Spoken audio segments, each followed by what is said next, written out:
আগামীকাল উপজেলা নির্বাচনের দ্বিতীয় ধাপে দেশের ১৫৬টি উপজেলায় ভোট হবে। শেষ মুহূর্তে রোববার সন্ধ্যায় মৌলভীবাজার সদর উপজেলার নির্বাচন স্থগিত করেছে নির্বাচন কমিশন।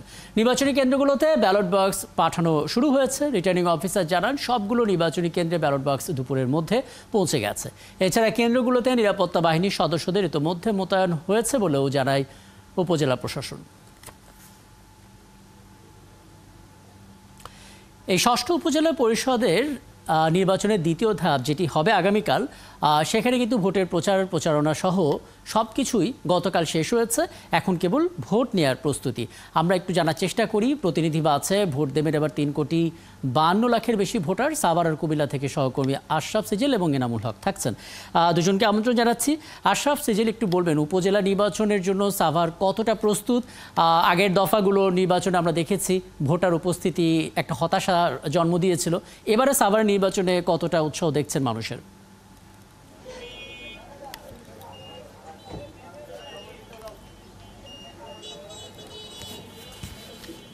দেখুন রাকিব, আসলে সাভার উপজেলায় যে নির্বাচনী প্রস্তুতি ইতিমধ্যে সম্পন্ন হয়েছে।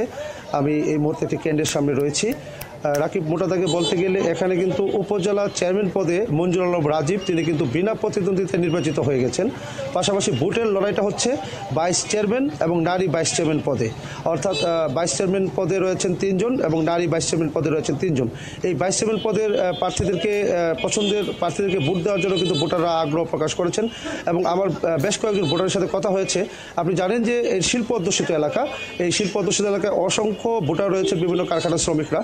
তারা কিন্তু বলেছেন যে তারা ভোটের কেন্দ্রে যাবেন এবং যে উত্তাপটা, সেই উত্তাপটা নেই। উপজেলা পরিষদের চেয়ারম্যান যেহেতু বিনা প্রতিদ্বন্দ্বিতায় নির্বাচিত, পাশাপাশি সাভারের আমার যে উপজেলা নির্বাহী অফিসার রাহুল চন্দ্র, তার সাথে সকালে কথা হয়েছে। তিনি কিন্তু বলেছেন যে সুষ্ঠু অবাধ নিরপেক্ষ নির্বাচনের জন্য তারা কিন্তু যথেষ্ট তৎপর। এবং আজ দুপুরবেলায় কিন্তু সাভার সরকারি কলেজে জেলা পুলিশ সুপার মোহাম্মদ আসাদুজ্জামান এবং পুলিশ কর্মকর্তা এবং বিভিন্ন আনসার সদস্যদের নিয়ে কিন্তু ব্রিফিং করেছে এবং তারা কিন্তু পরিষ্কার বার্তা দিয়েছে যে কোনো বিশৃঙ্খলা পরিস্থিতি যাতে কেউ না করতে পারে এবং একটি শান্তিপূর্ণ অবাধ নিরপেক্ষ ভোটের প্রত্যয় ব্যক্ত করেছেন তারা। আমি বিভিন্ন কেন্দ্রে ঘুরে দেখেছি, বিভিন্ন কেন্দ্রে কিন্তু ইতিমধ্যে আনসার সদস্যরা এবং যারা দায়িত্বরত কর্মকর্তারা রয়েছেন তারা কিন্তু চলে এসেছেন। ঠিক এই মুহূর্তে বলা চলে যে সাভারের যে পুরো উপজেলা যে পুরোপুরি আসলে প্রস্তুতি শেষ হয়েছে। অনেক ধন্যবাদ আশরাফ। আমি সাভারের খবর নিলাম, একটু কুমিল্লায় যেতে চাই। এনামুল, নির্বাচন যেমনই হোক কুমিল্লা সবসময় সরব থাকে আমরা জানি। এই দ্বিতীয় ধাপের নির্বাচনের প্রস্তুতি কেমন দেখছেন? ভোটার উপস্থিতি কেমন হবে বলে ধারণা করছেন? নির্বাচন কমিশন ভাই কি বলছেন একটু জানাবেন।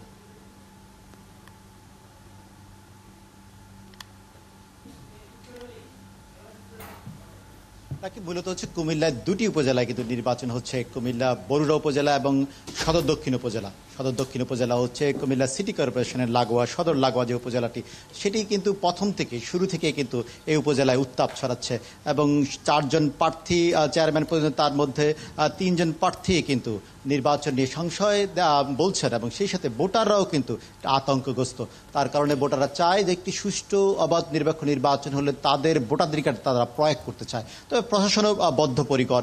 ইতিমধ্যে কিন্তু কুমিল্লা পুলিশ সুপার আব্দুল মান্নান ৭১কে জানিয়েছেন দ্বিতীয় স্তর, দুটি স্তরে কিন্তু নিরাপত্তা বলয় গড়ে তোলা হয়েছে। প্রত্যেকটি কেন্দ্রে নির্বাহী ম্যাজিস্ট্রেট সেই টহল ব্যবস্থা থাকবে, সেই সাথে 3 প্লাটুন বিজিবি থাকবে প্রত্যেকটি উপজেলায় এবং 400 পুলিশ এবং সেই সাথে 800 সেই আনসার বাহিনী কাজ করবে।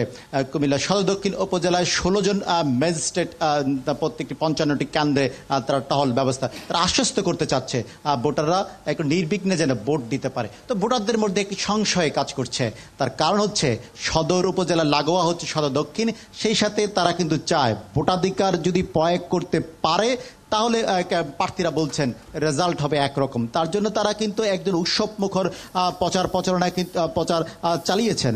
সেই প্রচার সময়ে কিন্তু ভোটাররা বলছেন যাতে করে নির্বিঘ্ন পরিবেশ থাকে, তারা যেন ভোট কেন্দ্রে যেতে পারে এবং তাদের যে ভোটাধিকার প্রয়োগটা সেটি যেন নির্বিঘ্নে তারা দিতে পারে, সেই ব্যবস্থা প্রশাসন যেন করে। কিন্তু প্রশাসন তাদেরকে আশ্বস্ত করছে, তারা বলছে প্রশাসনের দিক থেকে সব প্রস্তুতি শেষ এবং অপেক্ষা এখন ভোটারদের উপস্থিতি, যেটি আগামীকাল ভোট অনুষ্ঠিত হবে। অনেক ধন্যবাদ যুক্ত হওয়ার জন্য।